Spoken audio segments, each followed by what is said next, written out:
Hello, ഇന്നത്തെ കഥയിലേക്ക് എല്ലാവർക്കും സ്വാഗതം. അങ്ങനെ അവർണികയെ അജാസ് കൊണ്ടായി കൊടുത്തതിൻ്റെ പേരിൽ അവർണികയും കിഷോറും തമ്മിൽ പൊരിഞ്ഞ വഴക്കായിട്ടാണുള്ളത്. പക്ഷേ അവർണിക കിഷോറിനോട് പറയുന്നുണ്ട്, അതൊന്നും ഈ ഇങ്ങനെയുള്ള അപമാനമൊന്നും സഹിക്കാൻ വയ്യെങ്കിൽ നീ എന്നെ ഒഴിവാക്കിയിട്ട് പോയിക്കോ.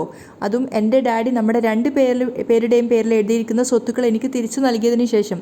പക്ഷേ അത് കിഷോറിന് അനുവദിക്കാൻ പറ്റുന്നില്ല. കിഷോർ പറഞ്ഞാൽ അതൊക്കെ എൻ്റെ പേരിൽ എഴുതിയിട്ട് നീ വേണമെങ്കിൽ അജാസിൻ്റെ കൂടെ പോയിക്കോ എന്നാണ്.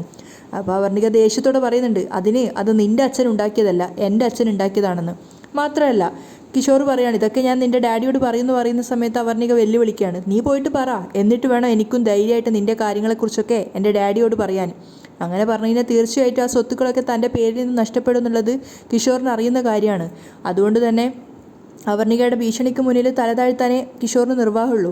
അതിന് പുറകെ അവർണിക പറഞ്ഞു കൊടുക്കുന്നുണ്ട്, ഞാനും അജാസും തമ്മിൽ നല്ല ഫ്രണ്ട്ഷിപ്പാണ്. അതിനി മറ്റുള്ള ആരെങ്കിലും തെറ്റിദ്ധരിക്കുകയാണെങ്കിൽ ഈ വീട്ടിലുള്ള അത് തിരുത്തേണ്ട കടമയും നിനക്ക് തന്നെ ഉള്ളതാണ് എന്ന് പറഞ്ഞിട്ടാണ് പോകുന്നത്. അതുകൊണ്ട് തന്നെ കിഷോറിൻ്റെ അമ്മ വന്നിട്ട് അവനോട് ചോദിക്കുന്ന സമയത്ത് അവൻ പറയുന്നുണ്ട്, നിങ്ങളുടെ കാഴ്ചപ്പാടിൻ്റെ മിസ്റ്റേക്കാണ്, അല്ലാതെ അവർണികയും അജാസും തമ്മിൽ യാതൊരു മോശമായിട്ടുള്ള ബന്ധവും ഇല്ല. അവരൊരേ ഓഫീസിൽ വർക്ക് ചെയ്യുന്ന കൊളീഗ്സാണ്. അപ്പോൾ ഒരു ഹെൽപ്പൊക്കെ ചെയ്യുന്ന സമയത്ത് അങ്ങോട്ടും ഇങ്ങോട്ടും അങ്ങോട്ടും ഇങ്ങോട്ടും ചെയ്യും, അല്ലാതെ അതിൽ കവിഞ്ഞിട്ട് യാതൊരു പ്രശ്നവും ഇല്ല. ഒരാണും പെണ്ണും ഒരുമിച്ച് നിൽക്കുമ്പോൾ കാണുന്ന നിങ്ങളുടെ ഈ അമ്മയെപ്പോലുള്ള ആൾക്കാരുടെ കണ്ണിനാണ് കുഴപ്പമെന്നൊക്കെ പറയുന്ന സമയത്ത് അവർ പറയുന്നുണ്ട്, ഇതെനിക്കത്ര നല്ലതായിട്ടൊന്നും തോന്നുന്നില്ല. അമ്മ വെറുതെ എൻ്റെ മനസ്സിലൊരു മോശം ചിന്ത ഉണ്ടാക്കണ്ട.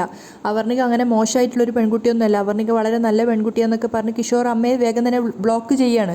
കാരണം കൂടുതലായിട്ട് അവരോട് സംസാരിക്കാൻ നിന്നാൽ കിഷോറിൻ്റെ ഭാഗത്തുള്ള തെറ്റുകളും പുറത്താവുന്നുള്ളത് കിഷോറിന് അറിയാവുന്ന കാര്യമാണ്. ICUവിൽ വിലാസിനിക്കൊപ്പമാണ് ഗീതു ഉണ്ടായിരുന്നത്. രാത്രി ആയിക്കഴിഞ്ഞാൽ വിലാസിനിയോട് സംസാരിക്കാമെന്ന് ഡോക്ടർ പറഞ്ഞത് പ്രകാരം ICUവിനകത്ത് മാസ്കും അതിനുള്ള ഡ്രസ്സൊക്കെ അണിഞ്ഞിട്ടാണ് ഗീതു കയറിയിട്ടുള്ളത്. അപ്പോൾ ഡോക്ടർ പറയുന്നുണ്ട് ഗീതുവിനോട് വിളിച്ചു നോക്കാൻ വേണ്ടിയിട്ട്. ഗീതു ഒരുപാട് തവണ വിളിക്കുകയാണെങ്കിലും വിലാസിനി കണ്ണ് തുറക്കുന്നില്ല. അതിനുശേഷം അവൾ അമ്മയുടെ കൈകളെടുത്തിട്ട് വീണ്ടും ശബ്ദം താഴ്ത്തിയും അമ്മയുടെ അരികെ പോയിട്ടൊക്കെ വിളിക്കുകയാണ്. അവസാനം വിലാസിനി കണ്ണ് തുറക്കുന്നുണ്ട്. ആ സമയത്ത് ഡോക്ടർക്കാണെങ്കിലും ശുഭപ്രതീക്ഷയാണ്. അതുപോലെ തന്നെ ഗീതുവും കരഞ്ഞുകൊണ്ടാണ് അമ്മയെ നോക്കുന്നത്. വിലാസിനി ചോദിക്കുന്നുണ്ട്, ഇത് എൻ്റെ വേറൊരു ജന്മമാണല്ലേ എന്ന് ചോദിച്ചുകൊണ്ടാണ് അവർ കണ്ണു തുറക്കുന്നത്. സംസാരിക്കാൻ ആദ്യം പ്രയാസം ഉണ്ടായിരുന്നെങ്കിലും പിന്നീട് അവർ സംസാരിക്കാൻ തുടങ്ങുകയാണ്. അവർ സംസാരിക്കാൻ ബുദ്ധിമുട്ടിക്കൊണ്ട് തന്നെയാണ് പറയുന്നത്, ജീവിതം തീർന്നു എന്ന് കരുതിയതാ, ജീവിക്കാൻ യാതൊരു അർഹതയില്ലാത്തവളാ. ആ സമയത്ത് ഗീതു കരഞ്ഞുകൊണ്ട് വിലക്കുകയാണ്, വേണ്ട അമ്മേ, മതി, ഒന്നും സംസാരിക്കേണ്ട. ആ സമയത്ത് വിക്കി അവർ പറയുന്നുണ്ട്, എനിക്ക് എന്തൊക്കെയോ പറയാനുണ്ട് മോളെ. ഡോക്ടറും പറയാണ്, ചെറിയ രീതിയിൽ സംസാരിക്കുകയാണെങ്കിൽ സംസാരിച്ചോട്ടെ. അവർ കരഞ്ഞുകൊണ്ട് ചോദിക്കുകയാണ്, ഗോവിന്ദ് എവിടെയെന്ന്. ആ സമയത്ത് ഗീതു പറയുന്നുണ്ട്, കുറച്ചു മുമ്പാ പോയത്, എനിക്ക് കാണണം, നന്ദി പറയണം. കരഞ്ഞുകൊണ്ട് വിലാസിനി പറയാണ്. അപ്പോൾ കണ്ണ് നിറഞ്ഞുകൊണ്ട് തന്നെ ഗീതുവും പറയുന്നുണ്ട്, ഞാൻ കണ്ണേട്ടനെയും കൂട്ടി വരാം. പിന്നെയുള്ള സംശയം അമ്മയുടെ അസുഖം എല്ലാവരും അറിഞ്ഞോ എന്നുള്ളതാ. അതിനും ഗീതു പറയുന്നുണ്ട്, അതിന് അമ്മയ്ക്ക് ഇപ്പോൾ ഒരു അസുഖവും ഇല്ലല്ലോ, ഉണ്ടായിരുന്ന അസുഖം നമ്മൾ സർജറി ചെയ്ത് മാറ്റിയല്ലോ. അവർക്ക് പിന്നെയും എന്തൊക്കെയോ പറയണമെന്നുണ്ടായിരുന്നു. ആ സമയത്ത് ഗീതു പറയുന്നുണ്ട്, മതി സംസാരിച്ചത്, അമ്മ ഇനി വേറൊന്നും ചിന്തിക്കാതെ സമാധാനമായിട്ട് കിടന്നോ.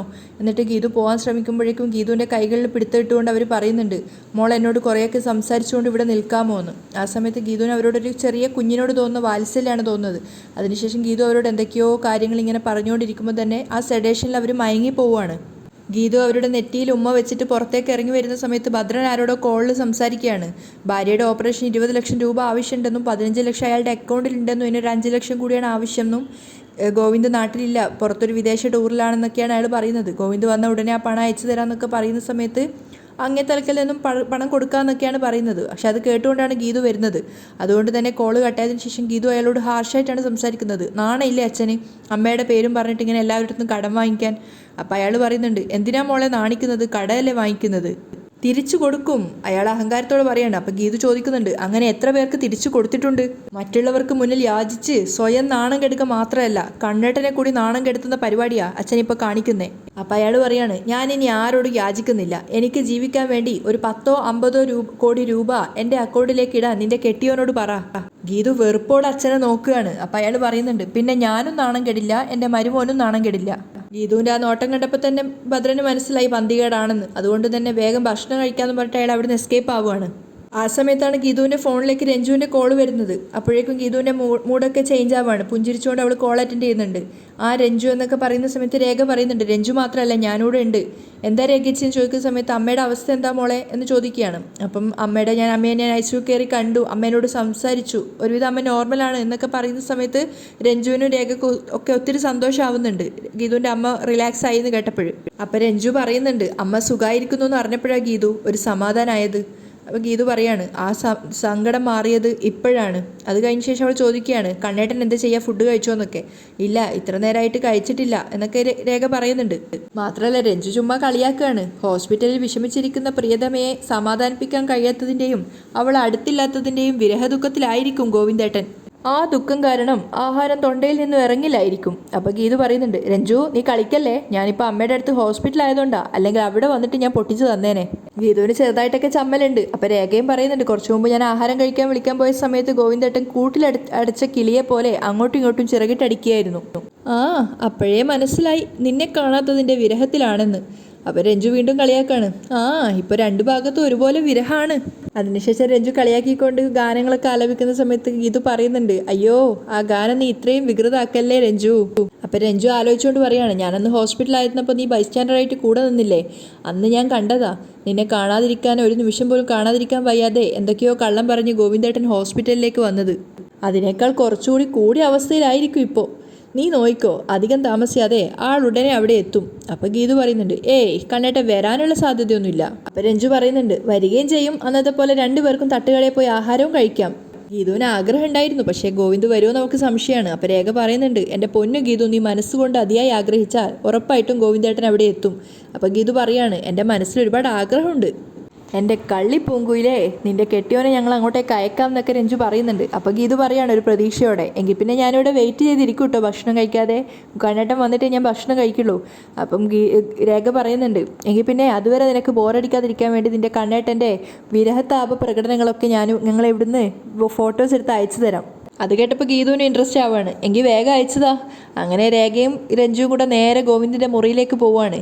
കോള് എന്താ പറയുക വാതിൽ തുറക്കുമ്പോഴേക്കും വീഡിയോ എടുക്കണം എന്നൊക്കെ പറഞ്ഞിട്ട് സെറ്റാക്കിയിട്ടാണ് പോകുന്നത്. അങ്ങനെ രേഖ വാതിൽ തുറക്കലും രഞ്ജു വീഡിയോ എടുക്കാനൊക്കെ സ്റ്റാർട്ട് ചെയ്യുന്നുണ്ട്. പക്ഷേ മുറിയിൽ മൊത്തം നോക്കിയിട്ടും അവിടെ എവിടെയും ഗോവിന്ദ് ഉണ്ടായിരുന്നില്ല.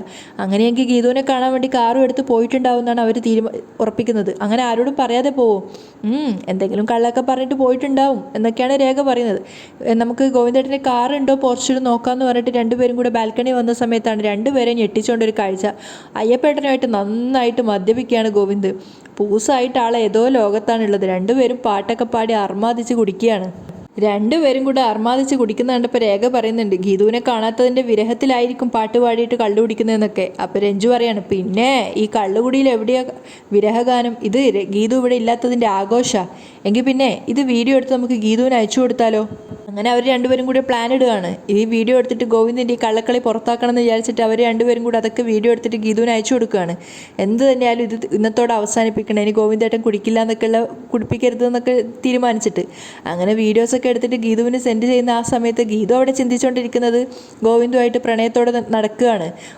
ഒരു നല്ല മഞ്ഞ് മൂടിയ സ്ഥലത്തുകൂടെ നടക്കുകയാണ്. ആ സമയത്ത് ഗോവിന്ദ് രണ്ടുപേരും പരസ്പരം കൈകൾ ഓർത്തുകൊണ്ട് പറയുന്നുണ്ട് നമ്മുടെ ഉള്ളിൽ നമ്മൾ പറയാതെ വെച്ച കാര്യം പറയാം എന്നൊക്കെ. അപ്പോൾ രണ്ടുപേരും പറയുന്നുണ്ട് ഇനി നമ്മൾ പറയണം, നമുക്ക് രണ്ടുപേർക്കും അത് അറിയുന്ന കാര്യമല്ലേ എന്നൊക്കെ രണ്ടുപേരും പരസ്പരം പറഞ്ഞതിന് ശേഷം ഞാനത് പ്രകടിപ്പിക്കാമെന്ന് പറഞ്ഞ് ഗീതു ഗോവിന്ദിൻ്റെ ചുണ്ടുകളിൽ കിസ് ചെയ്യാൻ വേണ്ടിയിട്ട് നോക്കുകയാണ്. ആ സമയത്താണ് ഇന്നത്തെ എപ്പിസോഡ് വൈൻഡപ്പ് ചെയ്യുന്നത്. തീർച്ചയായിട്ടും ഗോവിന്ദിന് നാളെ 8ൻ്റെ ഒരു പണി തന്നെയാണ് രഞ്ജുവും രേഖയും കൂടെ അയച്ചു കൊടുക്കുന്നതെന്നുള്ള കാര്യം ഉറപ്പാണ്. ഇങ്ങനെയാണ് ഇന്നത്തെ എപ്പിസോഡ് ഇവിടെ വൈൻഡപ്പ് ചെയ്യുന്നത്.